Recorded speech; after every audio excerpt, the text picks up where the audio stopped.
produced and published on our social media posts. It is an interactive and dynamic open session, and it's brought to you in collaboration with our partner, Edinburgh-based Quantum Consultancy. They are also having the background of the IGNITX Summit 2023. They are a research and evaluation services company that provides data-driven consulting solutions to the events industry. So just recently, actually, if you go to their LinkedIn page, Quantum, in collaboration with Durham University Business School, published a new report exploring the top global sports cities for event hosting across the Olympic ecosystem. The report details the top 60 cities for hosting multi-sport games and world championship events between 2021 to 2028. And the scope of research includes the pinnacle events of more than 90 sports. You will be hearing a little bit more about the findings of the report today from Quantum's co-founder and director, Colin Stewart, who is here also, and also Krzysztof Kropielnicki, I'm sorry if I butchered your name, head of Insights and Analytics, who they are both here today to share with us their experience and their knowledge, together with Daniela Negreda, our IGNITX advisor and business strategist. So just to provide that context and to start by setting the scene, there's lots of different challenges that affect event hosting. And if we look at this from a very high level, we've seen things such as major forces. I mean, we all know the big major force of being the global pandemic that shut us all down for many months, if not years, and caused a huge piece of disruption to our industry, really, that we're only just about getting recovered from now. There's other major forces that we can think about, such as natural disaster, for example. There is conflict in the world that impacts our industry. There's violations that happen in sport, such as anti-doping. There's match fixing as well. There have been issues. These all impact our major event landscape as well. Safeguarding in sport, a really important topic in recent times, especially with some terrible stories coming out, which are now being handled. But this is also a vital part of what we discuss. And then politics, top middle there. We can argue that politics affects everything in the sports industry. I think there's been a lot of politics ongoing this week that we might touch upon in terms of Winter Games. There's a lot to talk about there. And then, of course, with Winter Games, again, climate change and sustainability as well. So sustainability in terms of how we deliver events, how we do things more efficiently, reduce our carbon footprint, which of course contributes towards the climate change issues that we're facing. Another important topic, athlete identity in sport, has raised its head in recent years. And this is quite an important piece where international federations are being left to make their own decisions on athlete participation. And as you'll have seen in the news and in the media, that can cause some upset as well. There's finance and sources of revenue. This was one of the most selected topics from yourselves as participants that we wanted to discuss. I'm sure that's going to be a hot topic in the breakout rooms as well. How do we generate new sources of revenue to maintain that sustainable approach to delivering sport, delivering events? There's community building as well, so generating that audience and maintaining that audience. There's event formats, something that we'll go into in more detail later. And then an important part and something that we are quite passionate about at Quantum is actually delivering on legacy, and especially delivering on legacy promises.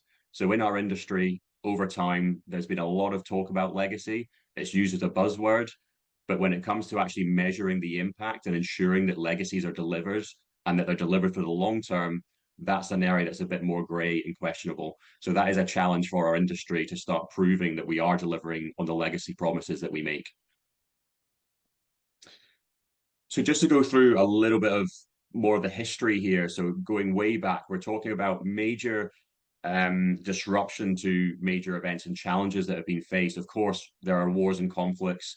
It's caused the postponement and cancellation of multiple Olympic Games through World War I, World War II. And then even in more recent times, we have issues with athlete participation at major events as a result of wars and conflicts as well. We have issues around safety and security. So if you look at the difference between security budgets at major events since the millennium up until now, the security budget is a huge burden on major event organizers and also on public services in the host cities and countries that are hosting these major events. So if you think about recent stadium disasters or also acts of terror, thinking to things such as the Boston Marathon, for example, the cost on security measures now is a huge burden, as I say, and that budget needs to be balanced at the end of the day when we're delivering major events. As I mentioned, we have match fixing issues as well, another big challenge. That really does impact the integrity of sports, and then the doping issue as well. And it was quite nice to see earlier this month, actually, IWF report after having many doping issues that they hosted their world championships with zero adverse effects coming from that world championship. So again, showing that there is progress being made in these areas and we are overcoming these challenges in our industry. So the event hosting landscape and where we are today, well, as I said before, the consequences of COVID-19 are still being felt today. And I wanted to share with you all this graph that we produced during the pandemic when we were monitoring and tracking all of the major sports events that go on within the Olympic ecosystem. So we covered over 90 different sports, hundreds of different events, monitoring what was happening as a response to the pandemic. And as you can see down the bottom here, the year 2024, so next year, is the first year in which we're actually seeing a stabilization in the event hosting calendar. No more events are being moved around. There are a few that have been pushed further out into the future. So if we think about the Youth Olympic Games in Dakar, for example, that's been pushed out. We also have the World Masters Games, which is a huge event taking place in Japan, which has actually been pushed out as far as 2027. And then we also have events such as the World Indoor Athletics Championships, which were supposed to take place in Nanjing in China and will now take place there in 2025 instead. So there is still movement in what we like to call in quantum the great calendar reshuffle. But it is good to see that sports events are getting back on track as we enter next year in the lead up to Paris 2024 Olympic and Paralympic Games, and we'll have a clean slate moving into the LA cycle as well. Another bit of information, as Neo touched on earlier for us, we provided a large-scale piece of analysis on major events, where they're taking place, and where the hosting trends are. And on your screen now is the top 20 global sports cities for event hosting. And these are your multi-sport games and world championships across the pinnacle events across all sports and rights owners under the Sport Accord umbrella. So if you're familiar with that, this is all of the sports as they enter into the Olympic ecosystem, and from Olympic sports to non-Olympic sports to recognized sports and independent sports as well. And what we've been seeing in recent times is that there is a huge shift of events that were taking place in Europe, going to Asia, and now they're taking place in North America and the Middle East. And as you can see there, as everyone will be aware, the Middle East are now hosting many large-scale multi-sport games and world championships in years to come. Now, this table itself only leads us up to 2028, as Neo mentioned earlier. But what we are seeing now is going into the next decade after that, it's going to stay in the Middle East. We've seen Asian Games being awarded to Qatar and to Saudi Arabia. We see the FIFA World Cup going there as well. There's lots more developments coming that we're aware of that I'm sure will be announced soon. But there is many events moving to the Middle East now, which is going to be a continued trend as we move forward. So one important point that I want to note before we move into our breakout rooms today is that there's actually a lot of positives and opportunities that come from all of these challenges. So a lot of what I discussed there, don't want to bring people down on a Saturday, but a lot of it's quite negative. But actually, there's a lot of opportunities that we can take as a result of some of the challenges that we face. There's ways in which we can innovate, we can change the way we do things, we can change our event concepts, and we can try new things, and it's okay if we fail. But as long as we try things, we can find a better way forward for when we're delivering these major events. And this can come in different technologies. For example, during the COVID-19 pandemic, many federations started creating new and innovative content to build their audience, to maintain their audience, whilst they couldn't broadcast their events because these were either cancelled or postponed. And then we have a number of a number of unusually high event hosting reallocations. And this has actually called for a lot more accountability in event hosting as well. So where we're hosting these events, we see the impact being measured and actually being communicated better as well. And then when we struggle to attract event hosts, one of the points we wanted to drop in here was that the IOC's comment, which I really like actually, is that the game should adapt to the host and not the host to the games. So that's all about that more sustainable approach to delivering events. And this is a huge step change to what we've seen in recent decades in terms of event delivery, where a host has been expected to lay the red carpet out and do everything possible to deliver an event which is quite how to put this nicely, it's not flexible. It's not flexible. Whereas going forward now, we do have a flexible games, and I'm looking forward to seeing how that gets delivered as we move to France, to Italy, and to USA, and others going forward as well. Yeah, thank you so much, Colin. Again, in the interest of time, those will be probably the quickest case studies you've ever witnessed. But let's see whether we can give you a few examples of maybe some stuff that you haven't heard of before. When we talked about climate and sustainability today, and listening to the insights from the breakout room, what sort of came to my mind is, on the one hand, sustainability is one of the most discussed topics in relation to sport at the moment. And it would be probably difficult to find an Olympic sports federation, for example, that doesn't have a sustainability strategy, or a major event without sustainability initiatives. But then again, when you especially work behind the scenes at the events, or you observe the events with as much attention as we try here at Quantum, then you actually see there's so much room for improvement. So I recall attending a World Championship level event in Scandinavia that had some fantastic sustainability initiatives. But then when I talked to the event organizer, they were like, okay, great, yes, we are really proud of the work we've done. But why is the event owner forcing us to transport all the signage from overseas? All the carbon footprint that this is creating is probably reducing the effect of what we are trying to do here. So, both on the side of the event organizer and the event owner, there are some wonderful ideas, there are some wonderful strategies, but then in practice, unfortunately, there's still a lot that we can fix. Obviously, we've all heard about the International Olympic Committee and the recent announcements of the host of the 2034 Olympic Games. According to one study, 3 billion people will live in could live in extreme heat 50 years from now.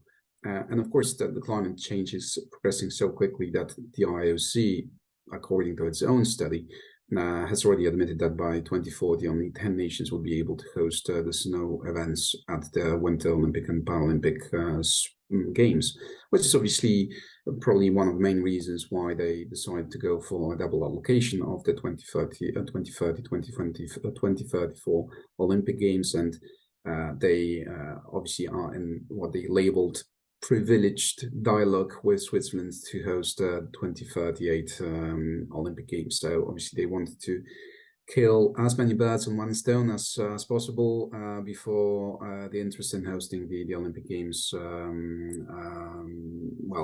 drops even further. But this is just as the background to the next two case studies. And if there are any motor racing fans amongst our participants today, you may have heard of the off-road electric racing series initiated in 2021, which is called Extreme E. It's obviously one of the children of Alejandro Agag, who's also behind Formula E. And as they claim that the whole series was built out of the concern for the climate crisis. And in every location that the event travels to, it creates a legacy program to address the challenges pertaining to ecology or some, society stuff sort of going on in that particular place.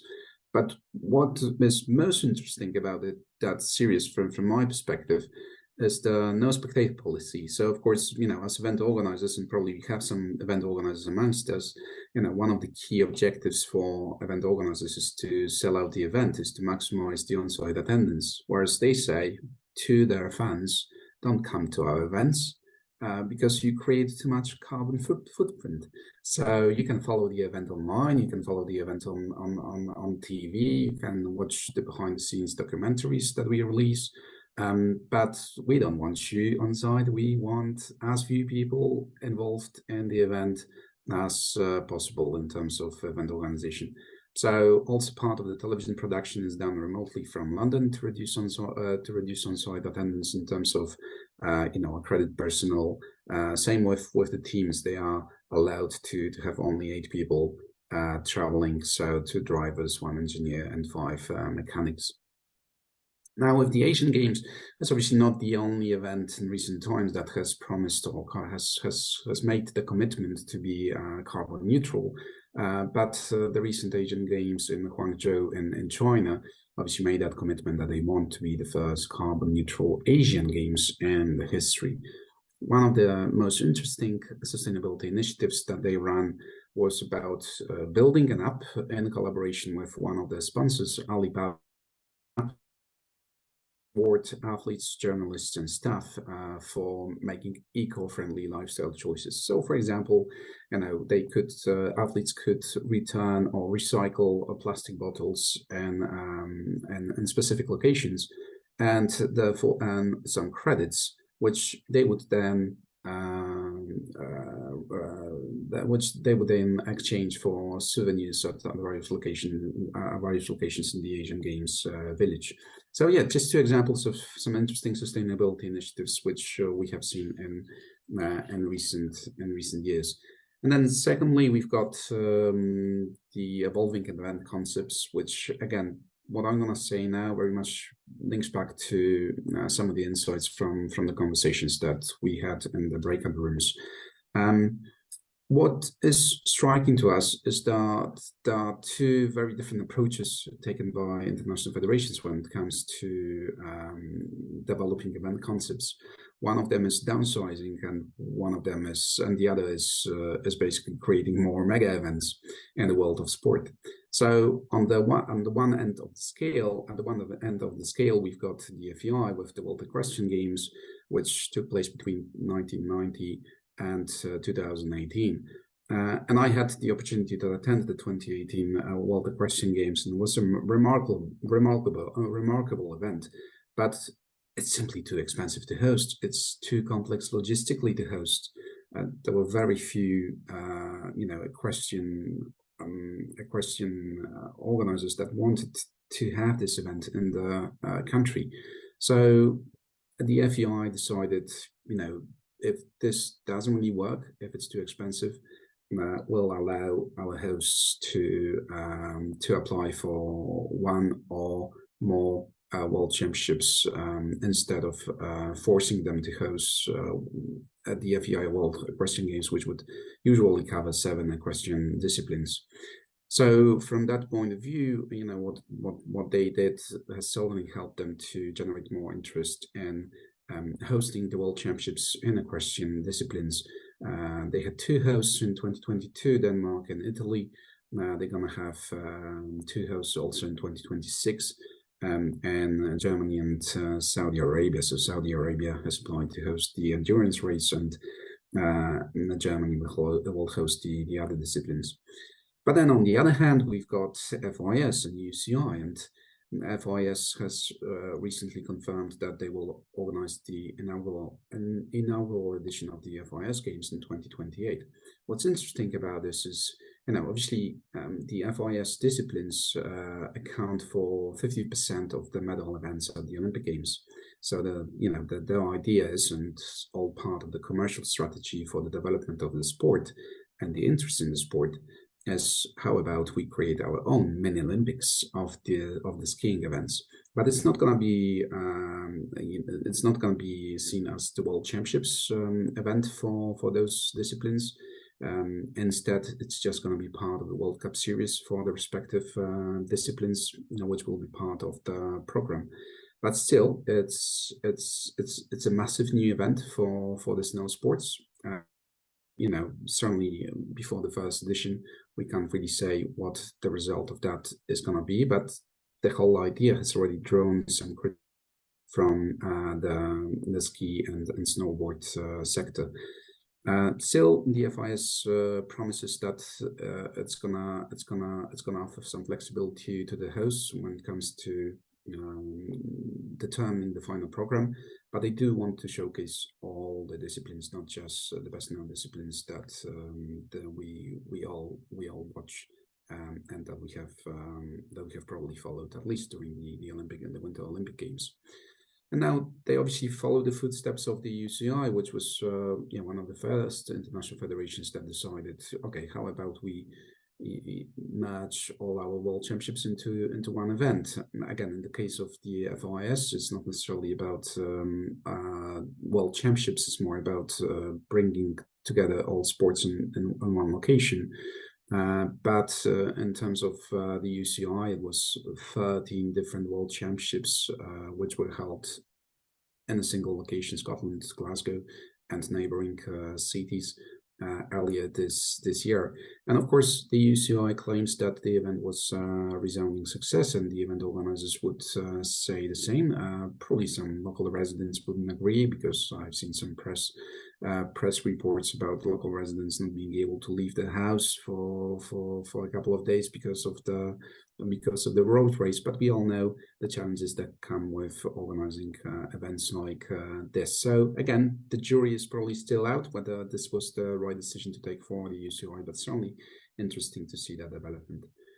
And then obviously we've all heard about Victoria in Australia withdrawing from hosting the Commonwealth Games. And certainly CGF, the Commonwealth Games Federation, is one of the less fortunate governing bodies across the whole sport. They've had similar issues in the past. And what's interesting, all this happened despite the fact that already in 2021 they started they tried to reinvent the format of the Commonwealth Games in terms of providing more flexibility to future hosts and just having two compulsory sports on the program and leaving it up to the host to decide what the other sports should be, or working hand in hand with the hosts on developing the full sports program. So now with the withdrawal of Victoria from hosting the games, the question is, okay, were the changes proposed back in 2021 enough? Were they sufficient? Do they need to go even further? Does the format of the event needs to be changed even further as well? Let's see what the next few months are gonna bring. There's still a chance that Australia will host the event, but not the state of Victoria. So again, I will certainly follow this development with interest. Back to you, Colin, for the final closing remarks. Yeah, thanks for that, Chris, and thanks for taking us through those case studies. I think it's stimulated some nice debate in the chat box there I was seeing, which is great. Certainly a conversation we can move forward and continue another time. So I'm very wary of everybody's Saturday here. We're past the hour, so I'm going to wrap this up very quickly. But I hope that everybody has had some insightful discussions today, has learned a few things, and probably go into the day job on Monday with minds racing about all of these challenges, opportunities, and the positives that we can take out of this as well to overcome these challenges. But I think a common theme that we've all uncovered in our conversations today is the 3 C's that we've put in here around collaboration, communication, and probably most importantly, compromise. All 3 are needed to overcome major challenges that are facing event hosting. And I'm quite glad that Nico in the LA28 session the other day was also mentioning about that important word of compromise when it comes to selecting sports on the LA28 sport program, for example. So a very important point to take away from today, I would say. Second to that is just kind of get a screen marking here. is around building consensus. So ensuring that there's an understanding of the current position before advocating for a certain direction. And it's all about listen, understanding, and act. And this is what we talk about when we identify our stakeholders, who's involved in a challenge, who can we bring around the table to overcome that challenge, and how do we build consensus so that we all move in the same direction.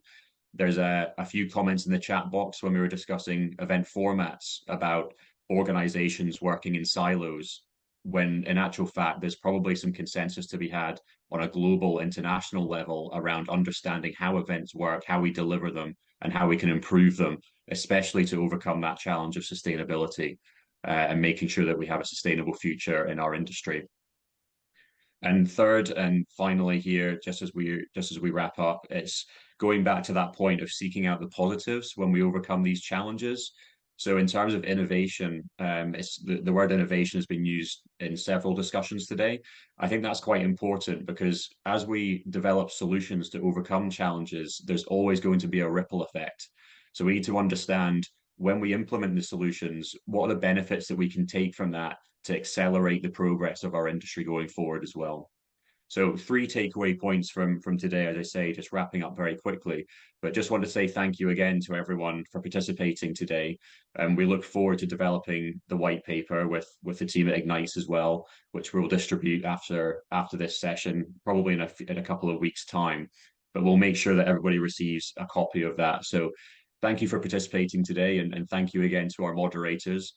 Please do keep in touch. You can reach us on LinkedIn or on our emails here. And what I'm going to do now is just say thank you once more and pass on.